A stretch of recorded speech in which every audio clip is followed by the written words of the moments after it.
Hi boys and girls, today we're going to be reading Good Crooks, Missing Monkey by Mary Amato, illustrated by Ward Jenkins.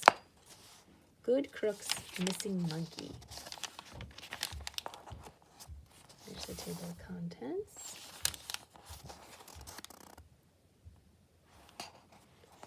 Chapter 1, The Cops Are Coming. This is it, my dad said. The back door to the Chicago bank. The cops are going to be here any second, my sister added. The three of us were dressed in black turtlenecks and our sneaky black caps.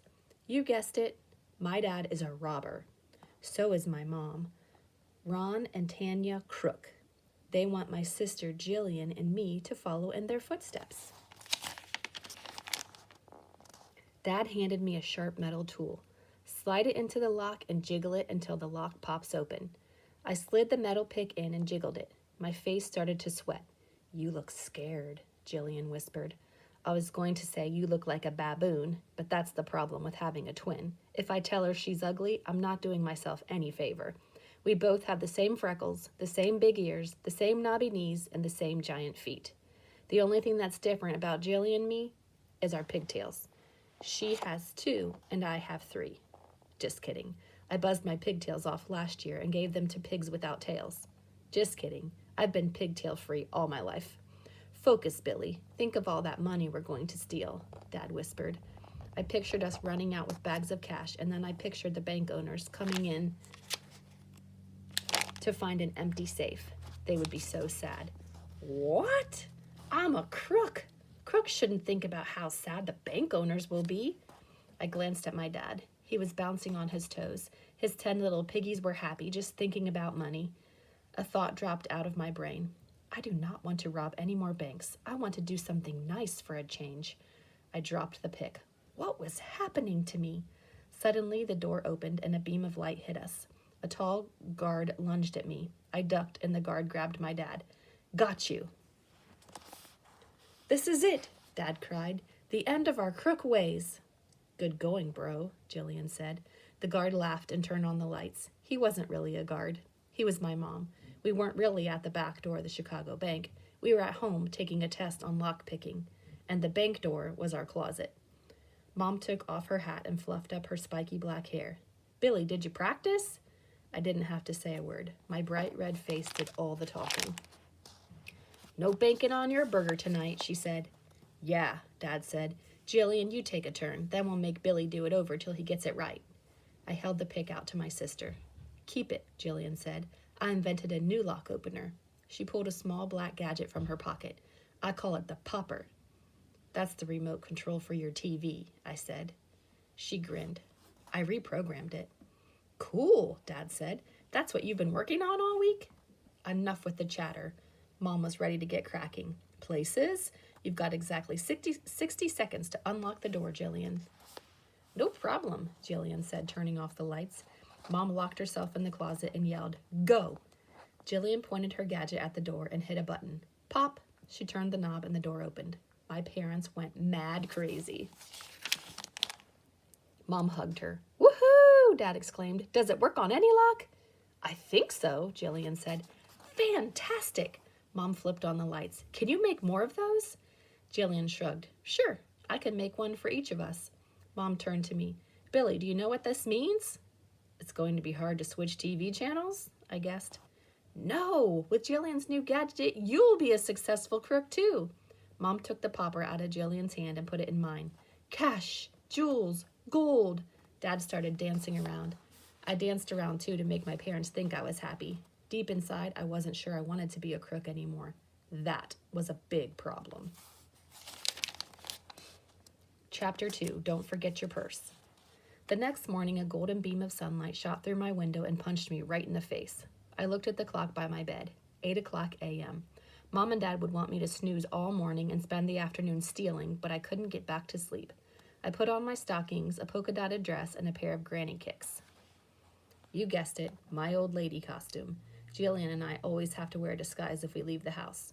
All crooks do. I topped off my outfit with a curly gray wig and glasses. One of the best costumes. I call her Mrs. Whiff Bacon. Why? I love the whiff of bacon, of course. Last but not least, I grabbed my big brown purse. By the way, Big brown purses are very handy. You can stuff a lot of junk into a purse. A wig, a ninja grappling hook, wet wipes to get rid of fingerprints. After you've carried a purse for a while, you just feel naked without it. In the kitchen, Jillian was typing away on her laptop. She was up this early every morning. "Hey, Billy," she said. "Working on your next crime too?" "Next crime tool?" I asked. "Maybe." She turned her laptop so I couldn't see. I grabbed a bag of cookies for breakfast. While I ate them, I glanced out the window. It was a sunny Saturday. The boy who lived across the street was mowing our neighbor's lawn. Old Mr. Nelson hobbled out and tried to pay him, but the boy waved away the money. What a nice boy, I thought. I'd like to help an old person. And then I choked on my cookie. Crooks shouldn't want to do good deeds. "What's wrong with you?" Jillian asked. "Forget how to swallow?" I got up quickly and headed toward our back door. "Where are you going?" Jillian asked. I had to get some fresh air and some bacon to go with it. I cut through the backyard and headed downtown. We move around a lot and had only been in Lincoln Park a few weeks, so I was still getting to know the neighborhood. I stopped at the jewelry store on the corner. The store wasn't open until 10. Down the street, a man was heading into Mither's restaurant. Excellent bacon and grilled cheese sandwiches, by the way. Otherwise, the block was quiet. This was a perfect time to be a real crook. Imagine how proud Ron and Tanya Crook would be if I stole a diamond ring before they even got out of bed. I slipped Jillian's lock opener out of my purse. I pointed it at the door and was about to press the button when a poster taped in the window caught my eye. The world's biggest case of goosebumps prickled every inch of my skin. "Cleanup day at the zoo. You will always succeed if you do a good deed." A movie began to play in my mind, starring me, Billy Crook. In the movie, I was weeding the flowers next to the monkey house at the zoo. I was smiling. The zookeepers were smiling. Even the baboons were smiling. Just imagining it made me feel all warm inside, like the sun was shining on the great big beating heart. "Wait," I thought. "I should be dreaming of crimes, not good deeds." My hand began to shake. I looked in the jewelry store window. Diamond rings, ruby necklaces, pearl bracelets. That loot could be mine. But I put the lock opener back in my purse, turned away, and began to race down the street. A car drove by, and a teenager stuck his head out the window. "Go, Grandma!" Oops, I slowed to turtle speed. I passed by Mither's, the smell of bacon drifting out the door, but kept walking. After a few blocks, I stopped and pretended to rest on a city bench. I pulled a mirror out of my purse to put on fresh lipstick. Eventually, my lips looked fine. I was just using the mirror to see if I was being followed. The coast looked clear. I began walking again. Just ahead, I could see the green and blue flag of the zoo. Was I really going to do a good deed? Was I really going to pass up the chance to steal? Was I really going to pass up the chance to eat bacon? Was I out of my mind? Chapter 3, Watch Out for Grandma. "Welcome. Thank you so much for coming. Are you ready to do some gardening?" A round-cheeked woman in a zoo uniform handed me a pair of gardening gloves. Her name tag read, "Sally Mander, Zoo Director." People were streaming into the zoo entrance. Moms, dads, kids, and even old grandmas like me had all come to work. The birds were singing, the sun was shining. Goodness seemed to be springing up from the ground. "We need grass mowing, tree trimming, and garden weeding," Ms. Mander said. "Where would you like to work?" I looked around. "How about by the monkeys?" She took me over to the monkey house. Inside the big cage, the monkeys were climbing on trees and playing on tire swings. A small monkey jumped onto a platform loaded with bananas near the front of the cage. "Hi, Razzle," the director said. "How's my boy today?"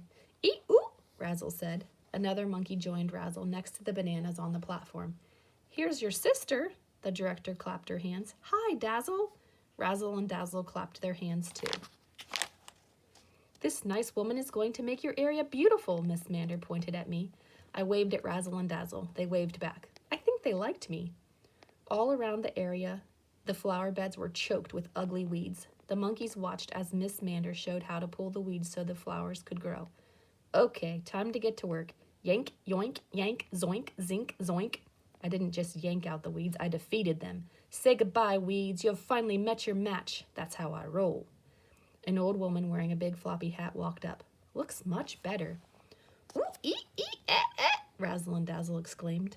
I trimmed the dead leaves off the flowers, and the old woman handed me a watering can to give them a drink. "Nice job," the old woman clapped. Razzle and Dazzle clapped too, and I had to laugh. It feels good to do a good deed, I thought. Then I dropped the watering can in shock. I was doing a good deed and enjoying it. All my life I'd been taught that doing good was bad. But if doing good made me feel good, then how could it be bad? Is this your first time here, Mrs. Whiffbacon? The old woman asked. I almost croaked. How could she know my name? She lifted her floppy hat and glasses. It wasn't an old woman. It was my sister wearing her Mississippi costume. I should have recognized the plain blue dress. I've worn that dress. Jillian, I exclaimed. Shh, she whispered. Then she said in her best Mississippi accent, Come here, Mrs. Whifflebacon. I want to show you something over here. She pulled me to the side of the monkey house. Our monkey friends scampered after us as if they wanted to listen. Billy, she whispered, you were acting weird last night and this morning, so I followed you. What are you doing here? I came here because... I stopped. I took a big breath. Jillian, I want to do something nice for a change. The truth popped out of me.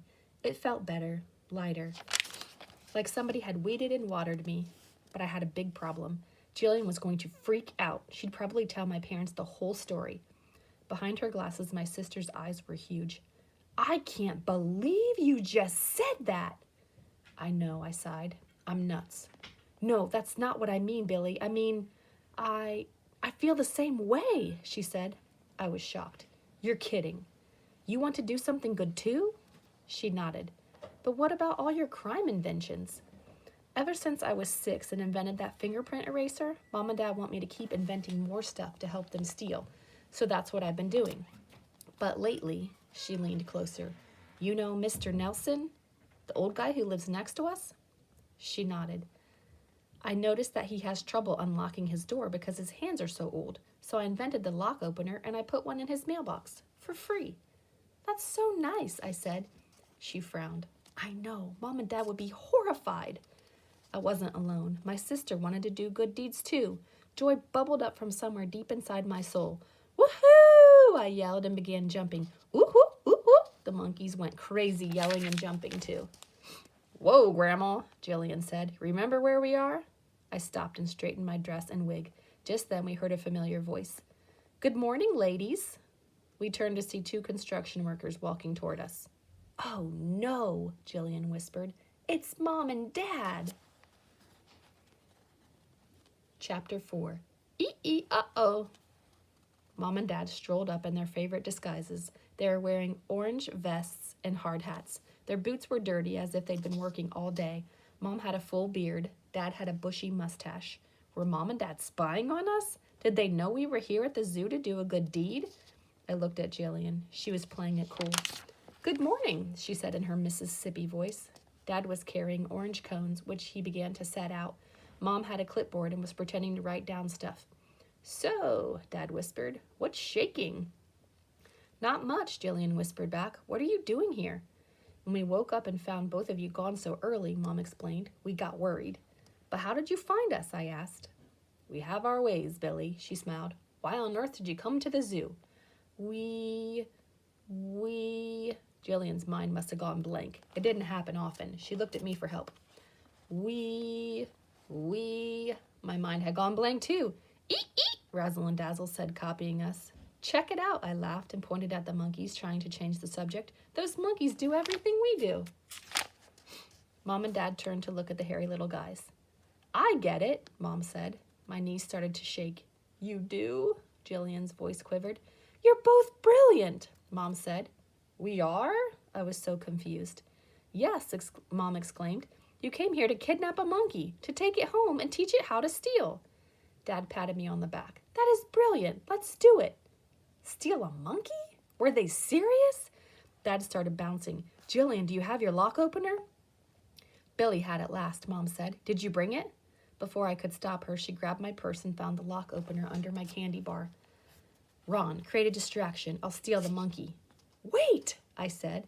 But Ron and Tanya Crook don't wait. Mom slipped through a back gate marked Keep Out. Dad marched over to Sally Mander. Ma'am, please clear the area around the monkey house for a few minutes while I fix the walkway, Dad said. I need to keep everyone safe. Certainly, Sally Mander said, leading Mississippi and me away. A few seconds later, Jillian got a text on her cell phone from Dad to meet at the corner of Lincoln and Webster. Maybe the lock opener didn't work, Jillian whispered, and Mom didn't steal a monkey. Yeah, I said, but we both knew that was a long shot. Jillian is a genius. Her gadgets always work. We speed walked as fast as our granny legs could go. Our parents were waiting in our white van, and they didn't look happy. Maybe the famous Crooks hadn't gotten the monkey after all. We got in, and Dad drove off. Your lock popper didn't work, Jillian, Mom said. Jillian and I traded a secret happy smile. Then Mom lifted up a sack.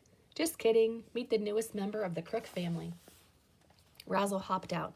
Eat, eat, eat, he screeched and scratched his head. Then he started going bananas. Yep, that's what really happened. When most families go to the zoo, they come home with happy memories. When the Crook family goes, we come home with a wild animal. Chapter 5, Monkey Breath. After a few minutes of ooh-ooh-ooing and ee-ee-eeing, Razzle the monkey calmed down. He hopped on Mom's shoulder and looked over the front seat at Jillian and me. Ee-ee-ee? He asked. It's as if he was asking us to fix his problem. Mom, I said, maybe we should take the monkey back. She laughed. Why? How can we hide a monkey? The cops will find him, I said. We're good at hiding things, Billy, Dad said. We've kept you hid. Mom jumped in. We'll get him a disguise. But he has a sister named Dazzle, Jillian added. They'll miss each other. Mom gave her a strange look. Since when do we care about stuff like that? He'll love living with us. Ooh, ooh, eat. Dad started making monkey noises, and Razzle looked at him like he was nuts. Jillian took off her glasses and wig, and her pigtails popped out. Razzle's round eyes almost jumped out of his small face. Ooh, ooh. He rubbed his face and scratched his head. Then he hopped onto Jillian's lap and pulled her hair. Ouch, Jillian said. Ouch, Razzle screamed. Hey, be nice, I said, pulling off my glasses and wig. The monkey jumped on my shoulder and stuck his finger up my right nostril. Yuck! I pushed his hairy arm away. He leaned over and breathed in my face. If you've never smelled monkey breath, you're lucky. This guy's breath could kill a cow. Mom, I said, this monkey is a maniac. You have to take him back. No way, Billy. We're just getting started, Mom said. Ron, pull into that shopping mall parking lot. Jillian and I traded glances. Dad pulled into the lot. I'm going to get a disguise for the monkey. Mom took a handful of fake $100 bills from the glove compartment, fixed her beard in the mirror, and got out. I'll hurry. Keep the monkey happy. Mom was gone exactly 11 minutes, and if you think 11 minutes is short, try spending it in a locked car with a mad, crazy monkey. Here's what a monkey will do in 11 minutes. 1, stick his finger up your right nostril. 2, lick your eyebrow. 3, jump on your head. 4, jump on your sister's head. 5, throw your dad's hat out the window. 6, make your dad's bald head even shinier by licking it 7 times. 7, pick his teeth and then wipe his fingers on your shirt. 8, sing along with the radio, very badly, in your ear. 9, sneeze, in your face, twice. 10, repeat all of the above. Dad thought it was hilarious. Mom finally came back, pushing a baby stroller with a big bag on top of it. She grabbed the bag and hopped in. Every crook needs a costume. She dressed the monkey in pink baby pajamas and tied on a pink baby bonnet. Baby Razzle Crook. Isn't she cute? It's a he, I said. Ee, said Razzle. Shh, Dad turned up the radio. Listen. The news was on. Breaking news, a monkey is missing from the zoo. While hundreds of volunteers were starting to fix up the zoo's gardens, a monkey named Razzle went missing. The zoo is closing and police are looking for clues. Here is Zoo Director Sally Mander. We are so sad, the director said. Our monkey is gone. And what's more, now our gardening won't get done. We have to send home all these nice people who are here to help. Ha! Dad slapped his hands on the steering wheel. We got the monkey and we stopped their cleanup day. Mom turned around and scooped up the monkey in her arms. What do you say, Razzle? Want to become a crook like us? Eat, eat, Razzle screeched. I felt horrible. I had gone to the zoo to help, but now because of my family, the zoo is in worse shape than before. Billy and Jillian, put on your glasses and wigs, Mom said. You're going to pretend to be 2 grandmas taking the kid to the mall. We'll be right ahead of you, showing you the fine art of picking pockets. Hot diggity, Dad said, and hopped out. Go to Grandma, Mom said to Razzle. Razzle grinned and leaped out of my mom's arms and hopped right on my head.